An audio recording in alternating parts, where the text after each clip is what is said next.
Welcome back to the Northern Chorus Fantasy Pints Podcast. Sean, how are you? I'm in utter shock that you just started the podcast. Felt like something different. You did. Mix it up. You caught me off guard, but I'm going to go with it. I'm not going to make us stop and start again. Are you reporting live from New York, or is that? Yeah. Well, the release of this will be when you're in New York, but we're kind of cheating time. I think so. Yeah. How is it? How is it over there? I was going to try to do a whole spiel there and pretend that I'm already there and we've gone ahead and done a lot of stuff, but I don't have the brain power right now to try and do that and make a funny out of it. So we are pre-recording this. I'm due to fly to New York in 4 days. This podcast is due to be released in 8. Well, not specifically 8. We don't promise days now, do we? So it could be any day. 8-ish. Ish, yeah, that'll do. Yeah. But we're looking forward to it. We've got loads of good stuff planned. Jess and I have never actually been together, but we have both been to New York in the past and done all the touristy stuff. So we're looking forward to going and doing a few of the non-touristy typical tour. Oh, I say that, but we're going to Niagara Falls, which is a huge tourist thing, obviously outside of Manhattan. We're taking I don't know if it's a coach trip. Jess has planned it up to Canada for that. Are you taking the office along? Yeah. Creed. Pam's wedding. Creed yeah. And the boys. Absolutely. Taking them all. That's a good point, actually. Could nip down to Scranton, get a picture at the of the famous tower. Pen and pencil. Paper. Pen and paper. Pen and paper. Yeah. Get a picture of that. Maybe I'll do that. Maybe I won't. Who knows? What's new with you? Not much. I'm very jealous that you're going to New York. I'm going to half of New York soon. Going to York. Lovely. Old York, yeah. But that's in a couple of weeks. I'm not sure it's on a par with New York, but we'll soon find out. It's got Vikings. Has New York? I don't think so. That's all I'll say. Yeah, that's true. Sorry, a disclaimer. I don't think it still has Vikings. Don't think Old York does either. Old York. It's definitely something to do with Vikings about York. It's northeast, isn't it? Which is where the Vikings famously first invaded. My Viking knowledge isn't that great. I just know York. Watch the series; it's great.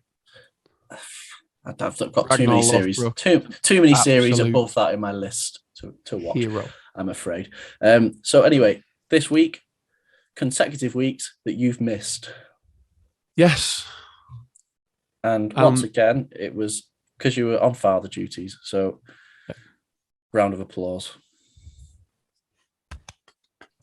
Thanks. Glad you did it, because I was not moving to do that then. Yeah, thanks, Sean. Yeah, Blossom again. You know, she's got chicken pox and needs my full attention. Unfortunately, at the times that our podcasts are scheduled to be recorded. So, I'd had to give this one a miss as well.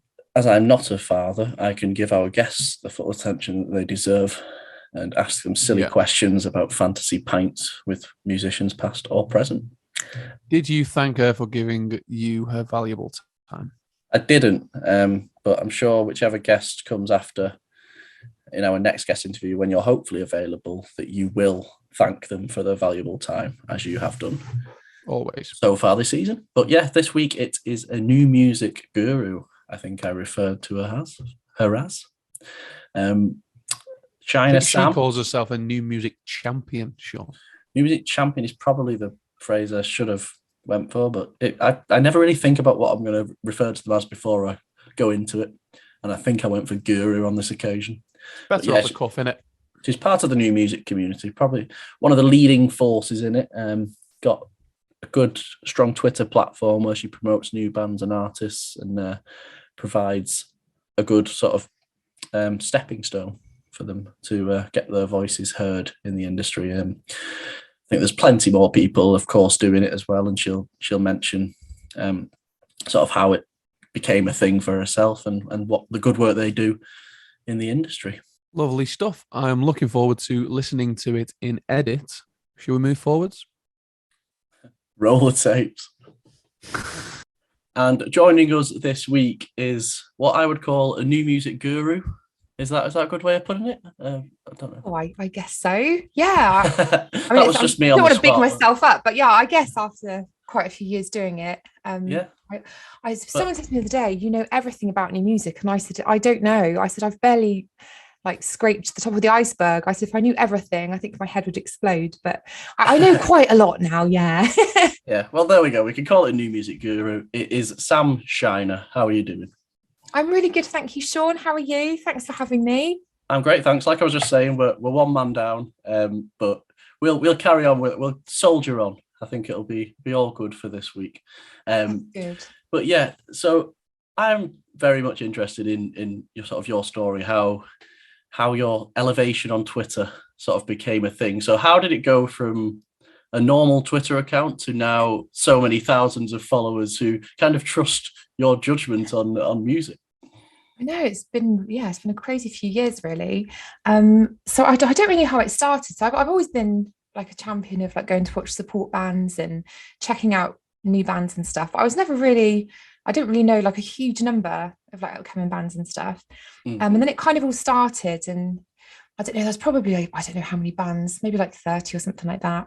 And I said, this is 3 years ago now, I said, oh, wouldn't it be great if we could put on a night of some of the upcoming bands, all in one place. And so we did it. And I think that's kind of where it all started. It was kind of before the radio shows and the podcasts and things like that everyone's doing, which is great. It kind of just went from there, really. And I think obviously other bands can see what I'm doing to help people out, and I never say no. So if anyone sends me a song or says, oh, can you check us out, then I'm of course, absolutely. So I don't need any sleep. Long lists of I was going to say, you must have long lists of songs coming through on a daily basis, I imagine. Yeah, it is quite unmanageable now, actually. It's on a Friday, my release radar on a Friday nowadays is 12 hours long every week, so I've got to sift through and make a playlist. But yeah, I think it all kind of started a few years ago, I'd say. And obviously, so more and more bands see what you're doing, and then it kind of developed this music community, because not only was it the bands and the artists that I sort of got to know and was obviously promoting, but I think it's inspired a lot of other people to listen to new bands and to do things. Here she is. And to do things radio shows. Lila's on my shoulder.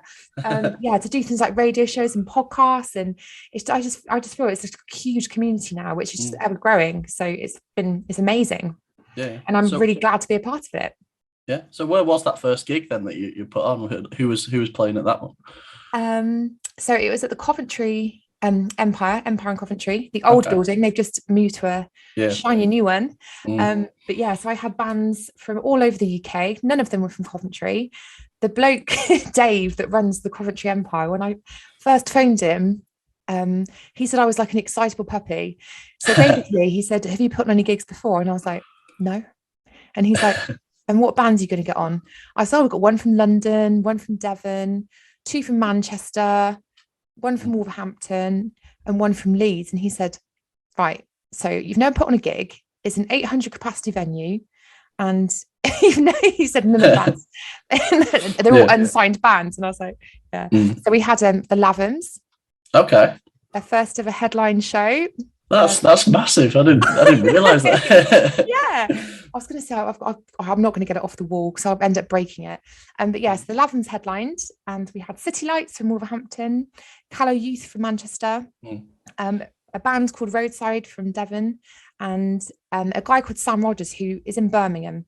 The band from London didn't play, nor did the band from Leeds. It all kind of didn't happen in the end. But yeah, we had another band from Birmingham that were called White Flag Dares, but now they've broken up, and it's just a singer-songwriter. But no, it was great fun. I think I stressed out for 6 months properly. I've put my heart and soul into it, but it was such an amazing night, and it was great. Well, you must have sold it to the whoever was worried that you didn't have enough experience by the sounds of it, because obviously I know. I think I just intrigued him more than anything, because I was so enthusiastic about it. And I just really wanted to do it. So I think he was just like, okay, I'll take a punt on it. And obviously I paid him and stuff as well. But no, it was really great fun. I was always phoning him all the time as well, asking him questions, because obviously it's the first time I'd done it, so I just wanted to learn everything I could. So I think I was a bit annoying in the end. When I first went to go and meet him, he was like, "Oh my God, you're worse in real life." I was like following him around, asking him all these questions about how it was all going to work. But no, it was just one of those mad moments where I wanted it to be like a Twitter party, and it ended up being this like gig in this huge venue. Yeah. And obviously like the Lathums have gone on to be absolutely amazing. So to say that they played their first ever headline show is just amazing, and I'm like really proud of what they've done. Yeah. Well, I was actually going to ask you for some examples of where you've maybe seen, because you were talking about you watch support bands, and obviously you're part of the new music promotion. So I was going to ask you some good examples of where you've seen a band sort of grow into something massive, and you've already sort of given a prime example. Another example, I remember going to watch Blood Red Shoes, this band called Blood Red Shoes. Slaves were supporting them. This was years and years ago. And then Slaves turned out to be really big. But Blood Red Shoes, they were playing this tiny little venue. I remember seeing Slaves for the first time, thinking like, these boys are really cool. Like, you know, you sort of, sometimes you see something and you're like, wow, actually, like these boys are going to make it big, and they did. So but it's great though. It's a good thing. I think that's the most important thing, because you can go and see so many bands for the price of, like, don't get me wrong, I went to go and watch Raw Blood last night, and that's obviously a huge arena gig, and those gigs are amazing, but also for the price of an arena ticket, you can go and see like five different gigs, and like some amazing bands out there. I'm going to Raw Blood on Saturday, so I hope it's a glowing review you've got for them. Are you? It was absolutely brilliant last night, and the Amazons were great as well, supporting them. It was really loud. But I've seen Raw Blood a few times. It's been a few years, but it was really great. Fantastic. Sorry, she's such an attention seeker. I don't know where she's from, honestly. I'm going to guess the name Lila is Oasis related. It is, yes. I'm a massive Oasis fan. Yeah, I assumed so, but you know. But let's go back to this new music community then. How much of an influence do you think that has now on sort of new bands who are trying to find sort of a platform to have their music? Huge. Absolutely huge. And like, just for example, Dictator from Scotland, so they've built up their kind of fan base through Twitter, and they've just supported the Fratellis, Las Vegas last night. They've been like nominated to be like the Scottish upcoming act of the year. But I think like their like whole fan base has just grown. I've watched it right from the beginning, and it's just great to see like bands getting like great support slots and things like that. But no, I think it is, the music does this thing where it kind of like just takes all bands on, and we share. There's a load of like people that do the same things as me. So if we find a really good song, we'll share it with each other, and then everyone else will play it to everybody else, put it on their radio shows. Obviously, I think really we would love to have a bigger audience, even still, like the size of like Radio X audience, but it's a bit of a touchy subject, like what stuff gets played on Radio X, and it's all down to like the big show producers about what gets played. It's all playlisted all plays, and like people like John Kennedy do amazing things, like they're like Jim Salverson for XS Manchester. He promotes new bands loads. He's also been on this podcast as Jim. Has he? He has indeed. Part of the alumni. Great taste in music, Jim. But no, he's a lovely guy, and he does loads of new music too.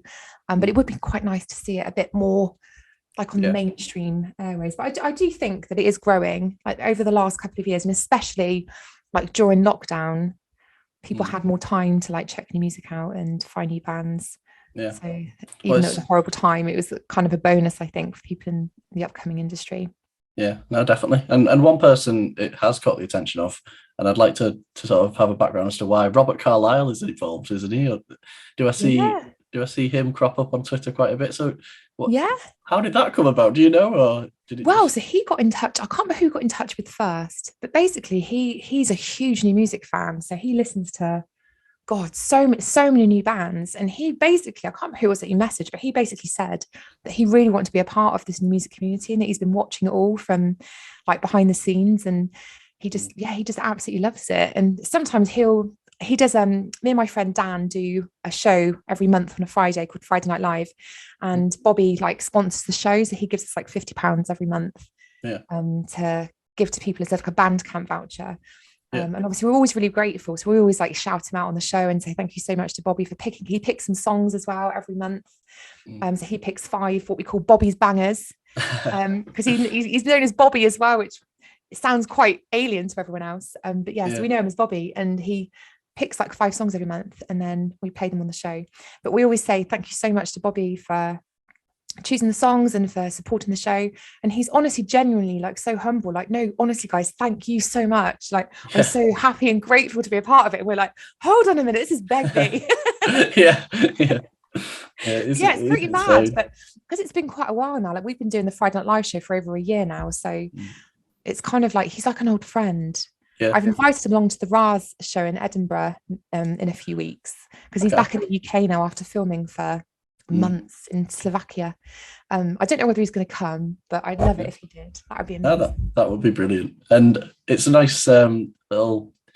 You've came on to my next question, so to say. I always say segue. I feel like I always say segue too much, so I was trying to avoid it, but it was a segue into your band management move.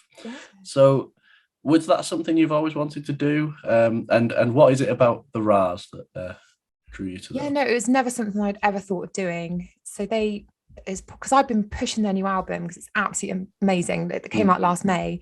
So I was constantly like, listen to the Raz album, it's amazing. And I had this message one day on Instagram, and it said, oh, hi Sam, it's Jack from the Raz here, the singer. We were just wondering, do you know anyone that can like manage a band? Any good managers? They're like, because they had a manager and he wasn't really wasn't enthusiastic about them. Like, they really liked him and got on with him, but he wasn't kind of like on board with them, and they didn't feel like he was doing enough. And I just said, well, I know like some management people. I said, but I wouldn't be able to vouch for them. I said, I don't really know like what they'd be able to do and whether they'd be any good for you. And they said, well, actually, we were wondering if you wanted to do it. And at first I was like, no, I've got no experience in it. And they were like, yeah, but you're like well respected and stuff. And I was like, oh God. So we had a Zoom meeting and it all got on really, really well. So we were like, do you know what? We'll give it a go. And honest to God, they are like my brothers now. I love them to pieces. And I think if it was any other band, I would have said no. But because when we had this with the Zoom meeting, and we're all like very similar in personality, and just all get on really, really well. They're very laid back at the Raz. Okay. Which is good. But sometimes I'm like, you're very laid back. Too laid back. But no, they're amazing. They are amazing people, amazing talent. And I think if I didn't believe in them 1,000,000%, I wouldn't have even agreed to give it a go. But I'm glad I did. It's been a really fun year. Yeah. And is the management side of it came naturally, or is it something you're learning as you go along? Just learning as I go along, really. I think when I first did that Coventry gig that I was telling you about, I think I expected it to be a lot easier than it actually was. Yeah. In terms of like setting up the gig and stuff like that, that was absolutely fine. The practical things are absolutely fine. Like if something needs doing, admin, stuff like that, I'm absolutely fine with. But it's what I wasn't prepared for when I did the Coventry show was the rejection and the ignorance that you can face in the music industry. Yeah. Where you can send, like I've done, about 100 festival applications this year, and we've got a couple lined up, but it's only like through the promoters that we have already. But so I think that's been the biggest struggle for me, is you do get a lot of ignorance and a lot of like, not rejection, it's just people just don't answer. Yeah, I think that's the thing, because there's so many upcoming bands and there's so many like festivals and things. It's just a lot of people are all fighting for the same thing. And I think, I don't know, the other thing that I find quite hard to deal with is the amount of time I spend thinking about them. Like it's all the time. Like I'll wake up at like 2 a.m. and I'll be thinking about stuff about the Raz, and it's just like it's 24/7. 24/7 job. Yeah. But another thing you tried your hand at, and I don't know if this is something you did before, or and maybe it was a reason why you got into the new music thing originally, but you've done sort of interviews, haven't you? You've done journalistic things, because I saw you spoke to Paul Gallagher, was it recently? So I've become quite good friends with Paul Gallagher. It's just you make friends with everyone. Do you know what I do though, Sean? I'll talk to anyone. I can't go anywhere without talking to someone. So I had a chat with Paul. He's an interesting guy. He came along I promoted a show in London as well a couple of months ago now, and he came down. He's a funny guy, funny thing. I did a load of interviews. I did Johnny from DMAs. That was great. Yeah. I was like, wow, that was my first like, wow, that's really cool. But no, I did enjoy in lockdown. Me and my friends did a podcast called Nobody Talks Anymore. So it was basically like every week or every 2 weeks? I think it was every week I did it. Feels a long time ago now. But yeah, I had a different band and I'm sure it was every week. And then my friends edited it and we did it, put it all out online. So I did a lot of the upcoming bands then. But again, it was just something new that I've done. And I think with me as well, like I'll try anything once me. And if it doesn't go right, then at least I can say I've tried and given it a go. I think it's kind of like a good life mantra now. And it's like, because I remember doing the first ever radio interview when I was promoted my Coventry gig.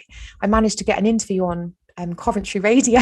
I've never been so nervous in my life. I think I drank like 6 glasses of wine before I was just sat there shaking, like, and I was at John about 30 seconds and I was like, oh my God. But then gradually from there, I just kind of expanded my comfort zone, I guess. Yeah, and it's opened up. If you think back to that, obviously the Coventry gig, it must have opened up so many different avenues now for you in terms, but like we've already spoke about, I suppose. So who knows where it could lead?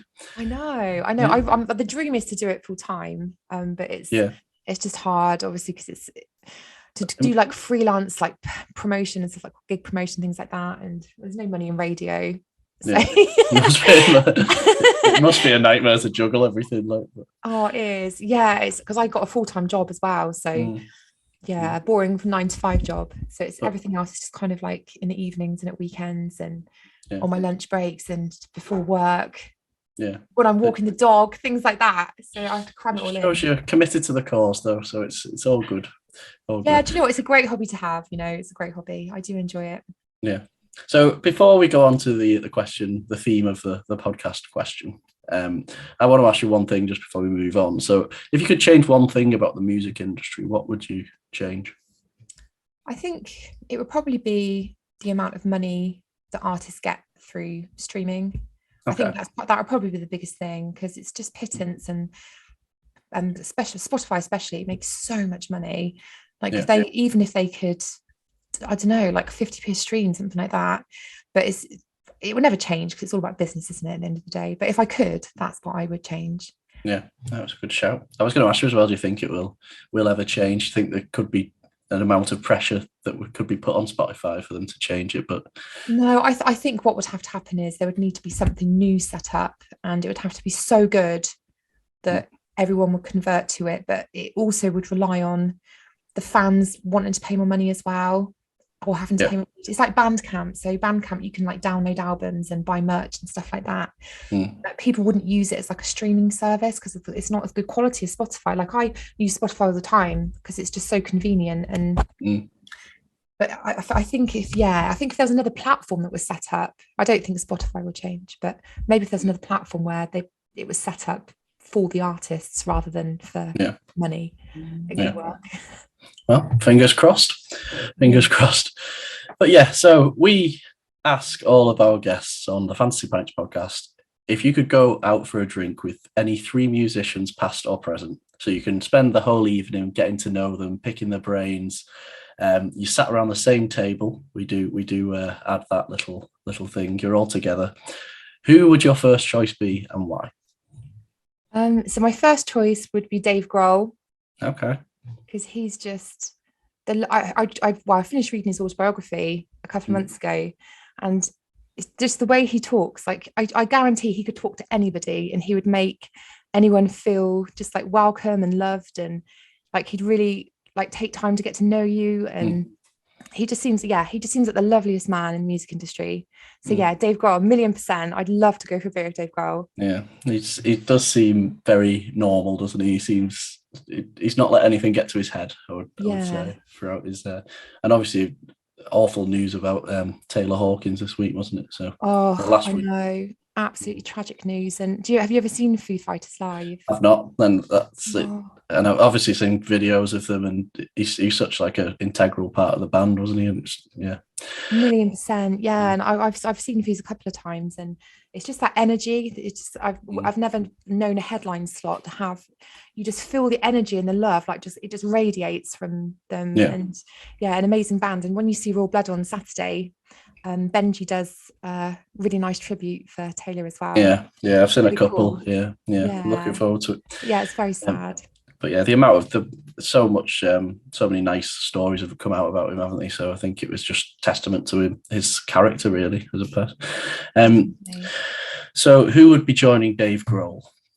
Amy Winehouse. Yes, I think. Yeah. So Dave Grohl, I think, has been picked by Jim Salverson actually once, but I think Amy Winehouse has came up a few times. But what are your reasons for picking Amy? Well, the funny thing is, before Back to Black came out, and she obviously released Frank, was her first album, and I can remember being, I don't know, God, like 13, 14, and she was always on MTV, and she was always hilarious as well.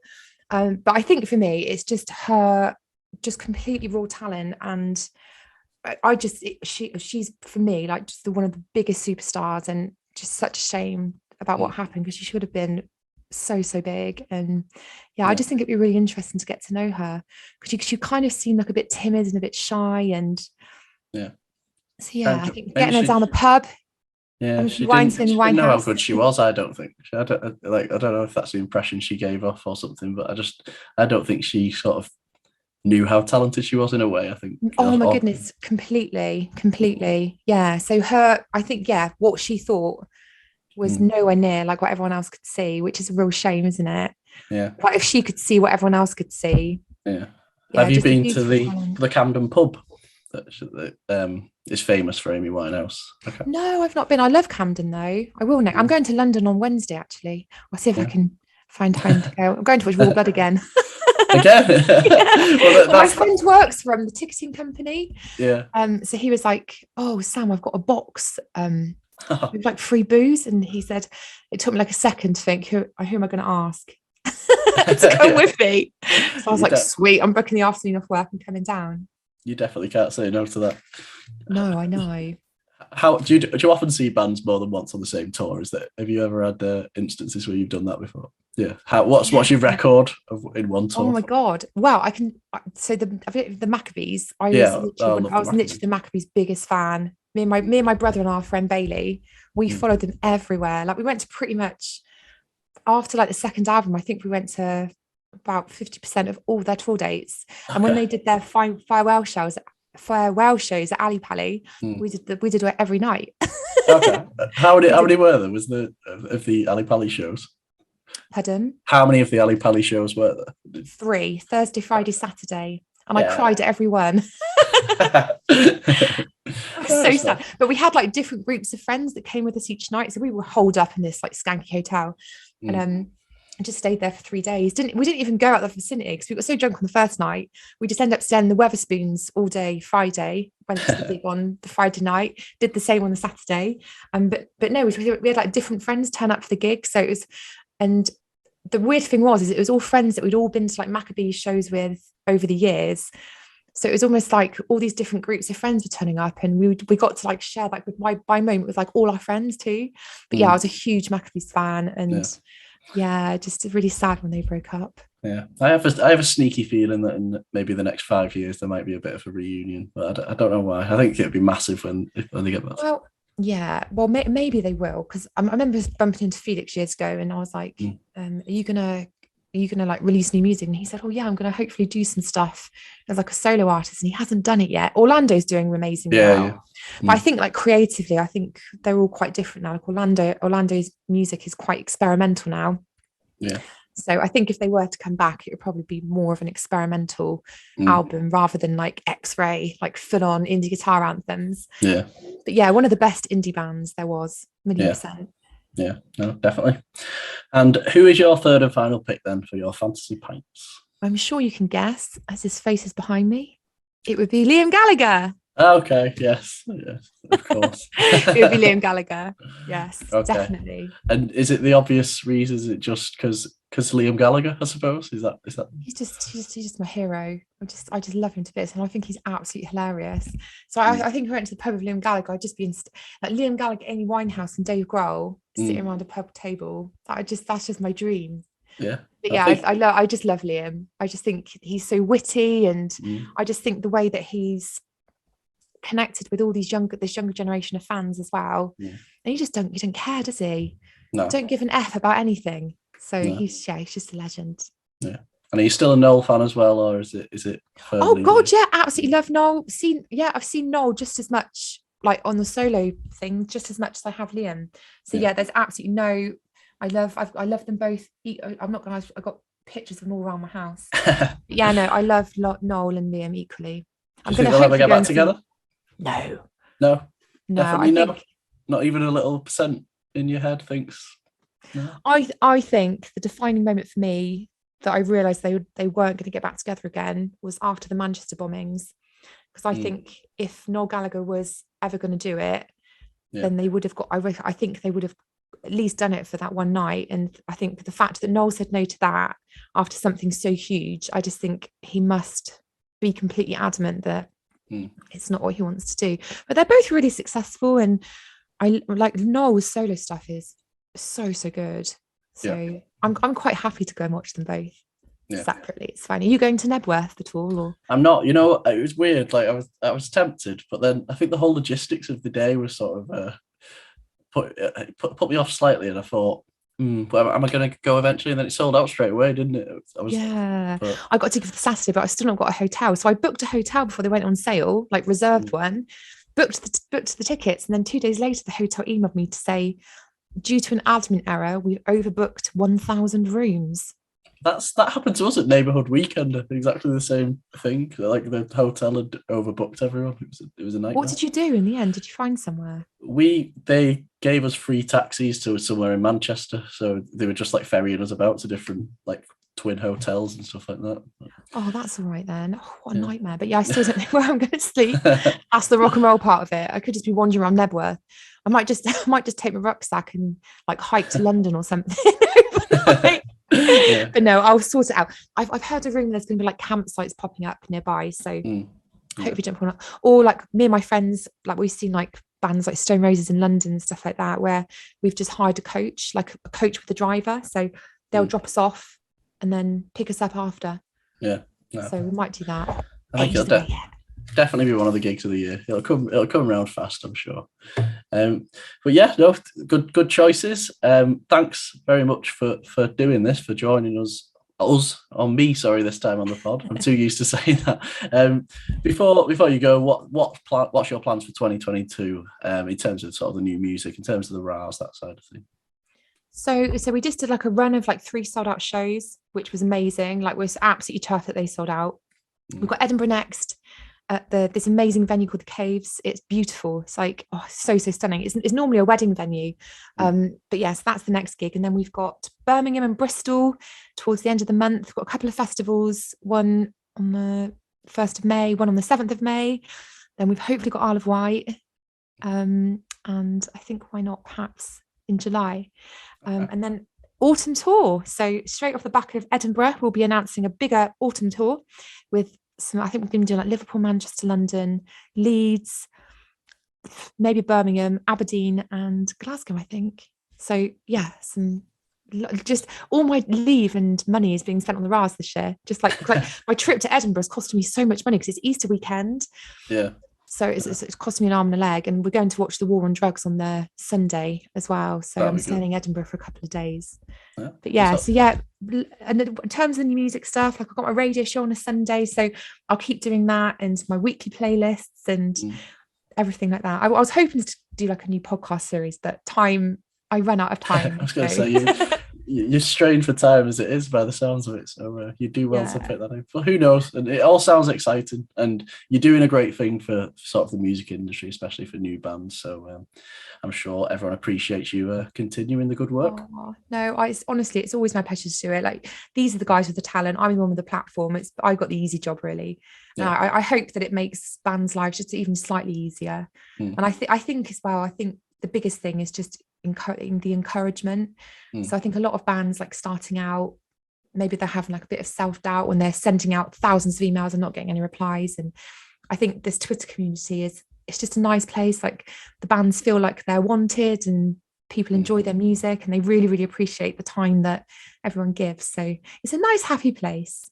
Yes, it is indeed. And I appreciate the time that you gave us as well. So Very well. like out of your hectic schedule by all accounts. So I'm a bit of worse for wear today after Raw Blood last night. I had work today as well. I woke up this morning and I was like, oh God. I was down in beer last night and I was like, my friend, I was like, why was I downing beer? Was it working from home or did you have to go in? Oh no, I work from home. So it's a little bit better. It takes the edge off, I suppose. Yeah. At least you weren't having to travel out. But yeah, so hope your hangover recovers soon if it's still lingering. But thanks so much. Nice early night and gym in the morning. Yeah, sounds good. Well, you enjoy Raw Blood on Saturday and check out the Amazons too. Like they're brilliant. I've seen them a couple of times. They're always really good. I've seen both Amazons and Royal Blood, but it's only been at festivals, so it'd be good to see them at a gig. Very loud. Yeah, yes. No, the Amazons' new song sounded really, really good last night. When I first listened to that, I messaged my mate saying it already sounds good live. I was like, yeah, it was really good. Oh, but no, thanks so much for having me on. I really appreciate it. No, it's our pleasure. So thanks very much, and best of luck with all the music stuff. Best of luck for the rest of the year. Thank you so much, and Jess, you too. I'll look forward to hearing this whenever it's out. Yes, thank you. Take care. Well, that was Shiner Sam. It was a great episode, Sean. I'm disappointed that I missed that one. How did you find it? I thought it was brilliant. You haven't actually listened to it back yet, have you, James? We're recording these intros and outros beforehand. You didn't sound very convincing anyway, but I'm sure you will enjoy it once you do get around to listening. I have absolutely no doubts that I will enjoy this when I'm editing it back, as I have with every single episode, Sean, that I've edited post-recording. Mm-hmm. When I've been absent from the main body of the podcast. You do a fantastic job. Oh, stop it. There was actually a special guest that joined her as well. Do you want me to leave that as a surprise for you? Or no, you can tell me. I'm looking forward to hearing it now. It was Lila the dog. Was lovely. Present for most of the interview. Breed? It was a dog. Okay. And that's as far as I can tell you. Big, little? No. Okay, this is what we're going to do. You're going to try to describe the dog and I'm going to try to guess the breed. It had fur.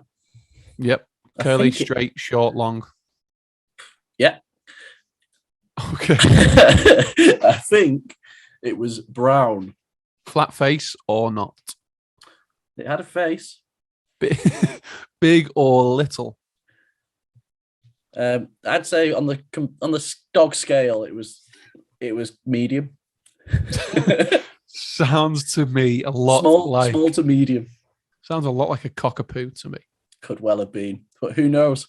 You're talking to the person who once in high school, my friend asked what car my dad had, and I said a green one, and I wasn't even that wasn't even a joke. That's what I thought. That was when you say your friend. Who was your friend? It was Thomas William Horton. Brilliant. Yeah. Tom Willie Toad. Yeah, indeed, that was his gamer tag. It was his gamer tag. But yeah, that wasn't even me joking when I said that. That was just a green one. I'm not a car man. I'm not a pet man. Who else had a green car? Clive Appleton. What the fuck? Well, that was a blast from the past. And that is a fact. He had a green Vauxhall Zafira. And his son was a fantastic winger. Yeah. A good tackler. Yeah. And on that note, we'll close the pod. You can find Northern Chorus. You can find us on Facebook. I'm jumping in on everything, Sean, today. Northern Chorus UK on Facebook. Northern Chorus _ on Twitter. Northern Chorus on Instagram. www.northernchorus.co.uk and find the Fantasy Pints podcast on all streaming platforms, as well as a video version on the YouTube. Full marks again there for the socials. I think when I finally get around to doing it again, I might have forgotten them myself. So maybe we should test me next week. Maybe. Although I do have to look at them on a daily basis. I just felt like taking the reins for once today. You did. Well, you've done fantastic. Thank you very much. Goodbye. See you next weekish.